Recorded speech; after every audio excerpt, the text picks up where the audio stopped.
Let me take you into a drama that's as gripping as anything you'll find in a blockbuster, straight from the pages of 2 Kings chapter 11. This is the story of Athaliah, a forgotten queen, a wicked usurper, and the astonishing comeback of a hidden prince. Athaliah wasn't your average royal. She was the daughter of King Ahab and Queen Jezebel.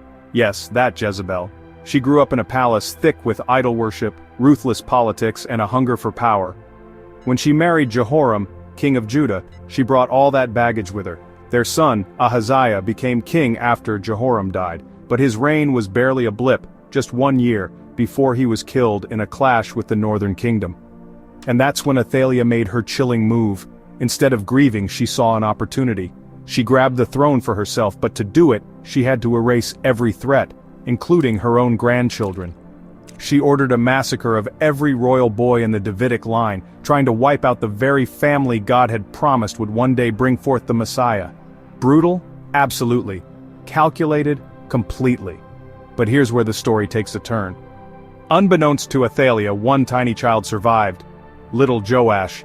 He was just a baby, but his aunt Jehosheba, Ahaziah's sister, whisked him away and hid him in the temple. Athaliah never thought to look there. The house of God was the last place for a queen who worshipped Baal. So, for 6 years, Athaliah ruled as queen, believing her enemies were all gone. But inside the temple, Joash was growing up, raised in secret by Jehoiada the priest and his wife. For 6 long years, God's promise to David was hidden but not forgotten. In the 7th year, Jehoiada decided enough was enough. God's covenant couldn't just fade into the shadows. He called the captains of the royal guard, made a secret pact, and revealed Joash to them. Imagine their faces. The royal line wasn't dead after all. They set the plan in motion. On a Sabbath, Jehoiada armed the guards and stationed them around the temple. Then, in a bold ceremony, they crowned 7-year-old Joash king, poured oil on his head and cheered, "Long live the king!" The crowd erupted. The temple roared with hope reborn. But not everyone was celebrating. Athaliah heard the commotion and burst into the temple. There was Joash, crowned alive, surrounded by guards. She tore her robes, shrieked treason. But her time was up. The guards seized her, took her out of the temple, and executed her, ending her bloody reign for good. Joash took his place as the true king. The very first thing Jehoiada did, renewed the people's promise to God. The temple of Baal was smashed, idols destroyed, and worship restored. It changed the nation's destiny. So what does this story mean for you and me? First, God always keeps his promises.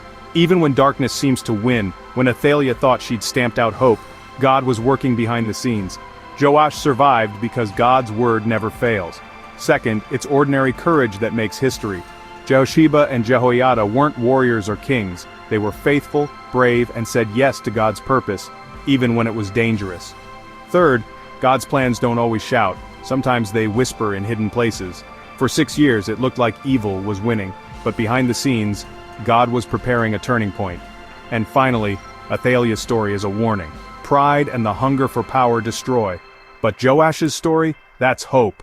Divine destiny emerging from the shadows. That's the drama of Athaliah, the forgotten queen who lost it all, and how God's promise outlasted her reign.